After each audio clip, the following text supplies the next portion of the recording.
If you would like to record your class on Zoom, you can do so. This classroom does not have video capabilities. However, you can record your voice over your materials on the computer screen or the document camera. The podium microphone can be used to record your voice. To turn on your microphone, press the microphone power button on the right side of your control panel. When you open your class Canvas page, there will be an option on the left-hand side labeled Zoom.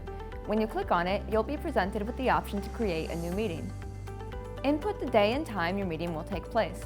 For classes, make sure to check the box that says Recurring Meetings so that you don't have to set up a new meeting for every class session. If you need your meeting recorded, you'll find the option to record meeting automatically in the cloud. Selecting this will prompt your meeting to be automatically recorded by Zoom and uploaded to your Canvas page under the My Media tab. When you open your meeting, you'll see the option to join with computer audio. First, your security options. Here you are able to lock your meeting from new participants or enable a waiting room so participants have to be approved by you before joining. Underneath is the option to grant or restrict certain participant activities.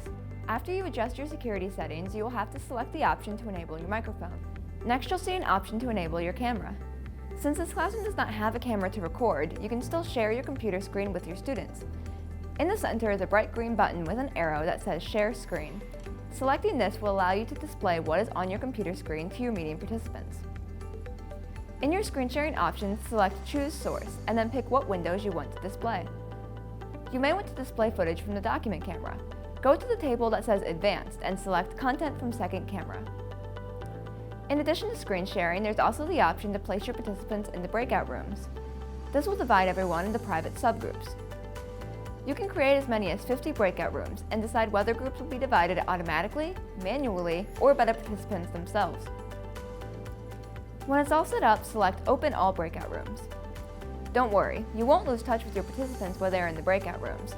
To message them, select Broadcast Message to All. At the end of your breakout room session, hit the Close Rooms button. This gives participants 60 seconds to complete their conversation and return to the general meeting. Zoom provides live transcription for meetings that want or need added subtitles. By selecting Live Transcript and then Enable Live Subtitles, your audio will be automatically transcribed on the screen. Once your Zoom is completed, you can select Stop Recording and then end the meeting.